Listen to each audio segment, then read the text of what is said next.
Alors, c'est marrant parce que c'est même pas encore 1 heure de l'après-midi, j'ai pas encore mangé, mais j'ai déjà plein de choses à dire.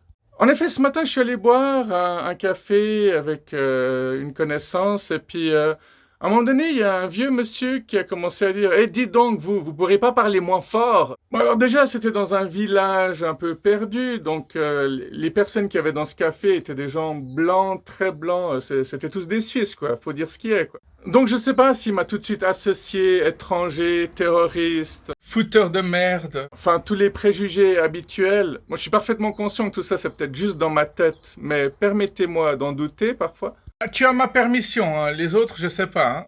En fait, je lui ai dit, d'accord monsieur, mais vous auriez pu me le demander un peu plus gentiment. Il a dit, ah non, non, non, j'ai plus de patience. Donc déjà, je me dis, ok, le gars, il a encaissé, et ça montre de nouveau qu'il faut dire les choses. Si quelqu'un t'énerve une fois, ok, mais s'il t'énerve une deuxième fois, faut commencer à te préparer, mais si au moment où tu réagis, t'es déjà énervé, c'est que tu l'as dit trop tard, quoi. Ah, il avait pas beaucoup de patience, lui, hein. Ou alors il est né sans patience, quoi.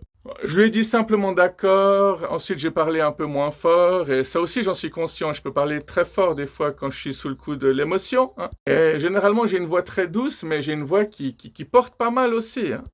Par contre, au moment où le monsieur s'est levé pour partir, je me suis levé aussi, je lui ai dit: hé, sans rancune. Puis il a commencé à me dire: ah non, mais il n'y a pas de souci, il n'y a pas de souci. Puis il a répété ça, et en fait, il était adorable, quoi. C'est juste que c'est encore un vieux qui sait pas du tout comment vivre en société, quoi. Après tout ça, je suis allé au supermarché. J'ai croisé une jeune femme qui avait un magnifique tatouage qui recouvrait tout l'épaule, et c'était des branchages, des branches avec des fleurs. Attends, tu peux réexpliquer ça, s'il te plaît? Alors, c'est marrant quand tu essaies d'improviser. Branchage, branche. Bon, bref, il y avait de très belles branches avec plein de fleurs qui recouvraient totalement son épaule. Ah ah. Et je lui ai simplement dit, écoutez, j'aime beaucoup votre tatouage. Elle a souri, elle m'a dit merci. Mais 2 minutes plus tard, je l'ai recroisée, et j'avais plein de trucs dans les mains, j'étais assez chargé, et j'avais un rouleau de ruban adhésif tout au-dessus. Ce ruban est tombé, et puis elle m'a de nouveau souri, et puis elle m'a aidé à reprendre mon rouleau de scotch pour le remettre tout au-dessus de ma pile de commission. Oui, j'aurais dû prendre un panier, mais je ne l'ai pas fait parce que je ne pensais pas que je prendrais autant de trucs. Donc j'étais super chargé, elle l'a bien remarqué, c'est pour ça qu'elle s'est précipitée. T'as dit quoi? Précipitée? Et c'est pour ça qu'elle s'est précipitée pour m'aider. Mais au moment où je lui ai dit, je vous promets que j'ai pas fait exprès, elle m'a répondu, ouais, ouais, c'est ça. Et en fait, je suis toujours fasciné par les filles qui croient que tu les dragues quand tu les dragues pas. Autant que par celles que tu dragues et qui s'en rendent pas du tout compte aussi. Un peu plus loin, j'ai aussi vu une femme qui était un peu plus âgée que la première, et on voyait bien ses bras, on voyait bien ses jambes, et j'ai vu qu'elle n'avait aucun tatouage. Donc je me suis dit, est-ce qu'il y a encore des gens totalement purs qui existent encore? Bon, vous prenez comme vous voulez ce que je viens de vous dire, hein. Ah, moi je le prends pas du tout. Soyez heureux que je ne considère pas les gens qui n'ont pas baisé comme des gens complètement purs. D'ailleurs, on a tous notre vision des gens purs, hein. Bon, écoute, maintenant tu te calmes tout de suite. Et nos visions sont parfaitement diamétralement opposées, hein. Bref, après avoir bien observé, j'ai quand même vu qu'elle avait un tatouage, un symbole asiatique dans la nuque, et je lui ai demandé quel est l'intérêt d'avoir un tatouage que vous ne voyez jamais. Et elle m'a répondu avec un mini soupir, bah les trucs qu'on fait à 19 ans, on les ferait pas forcément quand on a 2 fois 19 ans. Alors je lui ai demandé, est-ce que vous regrettez? Puis elle m'a dit, disons que je l'aurais pas fait aujourd'hui si je devais le refaire. Et ma dernière question, ça a été, est-ce que vous avez l'impression qu'il vous a protégé durant toute votre vie? Est-ce que vous avez l'impression que ce symbole vous a sécurisé? Et puis elle m'a clairement répondu que non. Alors j'ai apprécié sa réponse très honnête. J'étais un peu triste pour elle, mais voilà, en même temps, c'était pas un monstre tatouage qui recouvrait tout le corps non plus.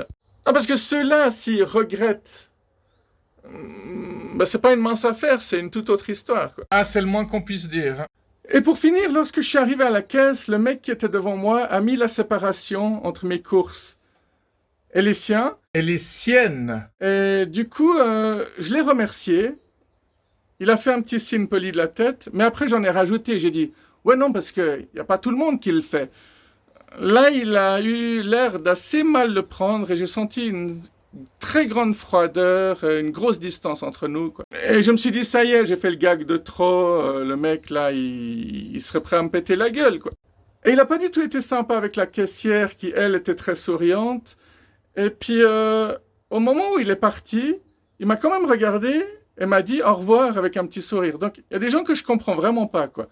Ils passent du fâché à l'heureux, au malpoli, au super cool, quoi. Et tout ça en quelques fractions de secondes, quoi. Et enfin, lorsque c'était mon tour d'arriver à la caissière, ben, je me suis rendu compte qu'il y a un médicament que j'avais pris à la pharmacie que j'avais posé à côté de mes courses. Et du coup, je lui ai demandé, si vous typez mes médicaments, dites-moi combien ça coûte, ça me dérange pas de les payer une deuxième fois. Et ça m'a simplement permis de faire sourire encore une personne dans ma journée, quoi. Je pense que si elle l'avait typé, puis qu'effectivement il y a un montant qui aurait été inscrit, elle se serait mis l'argent dans ses poches. Mais je pense que si elle l'avait typé, ça aurait simplement inscrit article inconnu, et puis c'est tout, quoi. C'est quand même marrant, hein, les gens qu'on croise. Quand c'est des gens bien, bah, ils savent pas que le lendemain on va dire du bien sur eux sur YouTube. Puis les gens qui font du mal, bah, ils savent pas que le lendemain on va se foutre de leur gueule sur notre chaîne, quoi. Bien, tout ça me rappelle que j'ai déjà fait une vidéo dans cet endroit, une vidéo qui est assez longue et que je n'ai jamais postée. Il serait peut-être grand temps que je la poste un de ces jours. Ouais, c'est surtout qu'elle est ultra machiste et que t'as pas envie de continuer à t'attirer les foudres, quoi.